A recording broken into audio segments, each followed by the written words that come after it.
नमस्कार, मी सिद्धेश ताकवले आणि आपण पाहताय जय महाराष्ट्र बुलेटिन मध्ये आपल्या सगळ्यांचं स्वागत। बुलेटिनच्या सुरुवातीलाच बातमी आहे उपराष्ट्रपती पदाच्या शपथविधी संदर्भातली। सीपी राधाकृष्णन यांचा आता आज शपथविधी सोहळा पार पडणार आहे। 15वे उपराष्ट्रपती म्हणून आता सीपी राधाकृष्णन शपथ घेणार आहेत।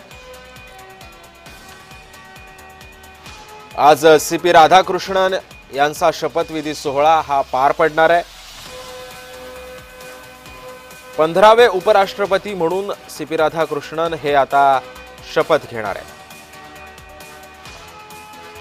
त्यामुळे सीपी राधाकृष्णन यांची पार्श्वभूमी आपण पाहतोय। 20 ऑक्टोबर 1957 रोजी तामिळनाडूतल्या तिरुपुरम मध्ये त्यांचा जन्म झाला। पूर्ण नाव चंद्रपुरम पोनुस्वामी राधाकृष्णन असं त्यांचं नाव आहे। ओबीसी मधील कोंगू वेल्लाला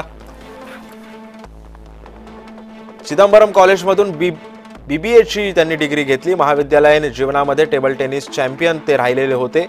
राष्ट्रीय स्वयंसेवक संघाचे स्वयंसेवक म्हणून सामाजिक जीवनामध्ये त्यांनी प्रवेश केला।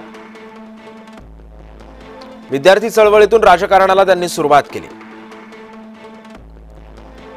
1974 मध्ये भारतीय जनसंघाच्या राज्य कार्यकारिणी समितीचे ते सदस्य होते।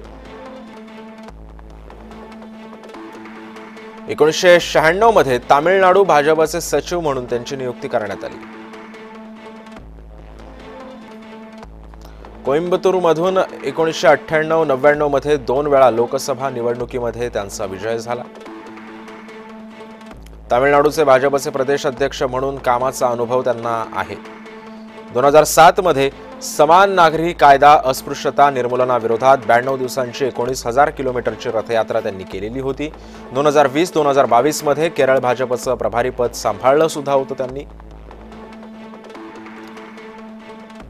फेब्रुवारी 2023 ते जुलै 2024 पर्यंत झारखंडचं राज्यपाल पद त्यांनी भूषवलं।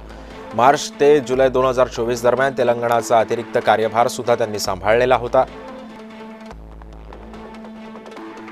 मार्च ते ऑगस्ट 2024 दरम्यान पुदुच्चेरीचे उपराज्यपाल म्हणून त्यांनी काम पाहिलं।